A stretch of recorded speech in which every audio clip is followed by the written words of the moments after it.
April 19 മുതൽ 25 വരെ. ഈ ഒരാഴ്ച നിങ്ങളുടെ ഊർജ്ജത്തെ പൂർണ്ണമായും മാറ്റിയേക്കാം. നിങ്ങളുടെ നക്ഷത്രം കണ്ടെത്തുക. ശ്രദ്ധയോടെ കേൾക്കുക. അശ്വതി, പെട്ടെന്നുള്ള തുടക്കങ്ങൾ, പക്ഷേ നിങ്ങളുടെ അക്ഷമ നിയന്ത്രിക്കുക. ഭരണി, വൈകാരികമായ തീരുമാനങ്ങൾ സാമ്പത്തികത്തെ ബാധിച്ചേക്കാം. ശാന്തത പാലിക്കുക. കാർത്തിക, ശക്തമായ വാരം, എന്നാൽ കഠിനമായ വാക്കുകൾ ഒഴിവാക്കുക. രോഹിണി, കുടുംബത്തിലോ സാമ്പത്തികത്തിലോ നല്ല വാർത്തകൾ. മകയിരം, ആശയക്കുഴപ്പങ്ങൾ നീങ്ങും. നിങ്ങളുടെ ഉൾബോധത്തെ വിശ്വസിക്കുക.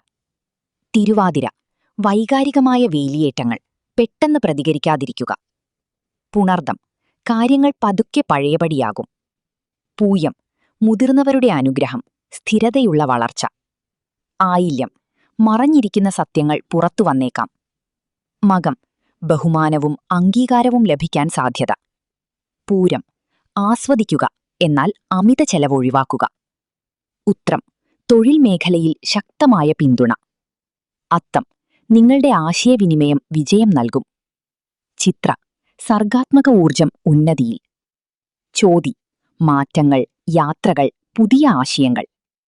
വിശാഖം, ലക്ഷ്യബോധമുള്ള ഊർജം, ഫലങ്ങൾ വരുന്നു. അനിഴം, സൗഹൃദങ്ങളും പിന്തുണയും വർദ്ധിക്കും. തൃക്കേട്ട, അഹങ്കാരം മൂലമുള്ള തർക്കങ്ങൾ ഒഴിവാക്കുക. മൂലം, ആഴത്തിലുള്ള മാറ്റങ്ങളുടെ ഘട്ടം.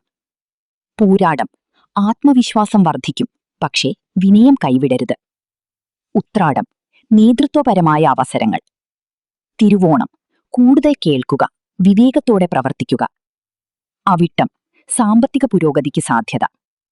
ചതയം, രോഗശാന്തിയും ആന്തരിക വ്യക്തതയും. പൂരുരുട്ടാതി, ആത്മീയ ചിന്തകൾ വർദ്ധിക്കും. ഉത്രട്ടാതി, സ്ഥിരത തിരികെ വരുന്നു.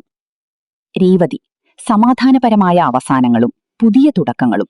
ഈ ആഴ്ച ധൃതി കാണിക്കാനുള്ളതല്ല, ഇത് നിങ്ങളുടെ ഊർജ്ജത്തെ പുനഃക്രമീകരിക്കാനുള്ളതാണ്. ചിലർ നേടും, ചിലർ പഠിക്കും, പക്ഷെ ആരും പഴയതുപോലെ തുടരില്ല.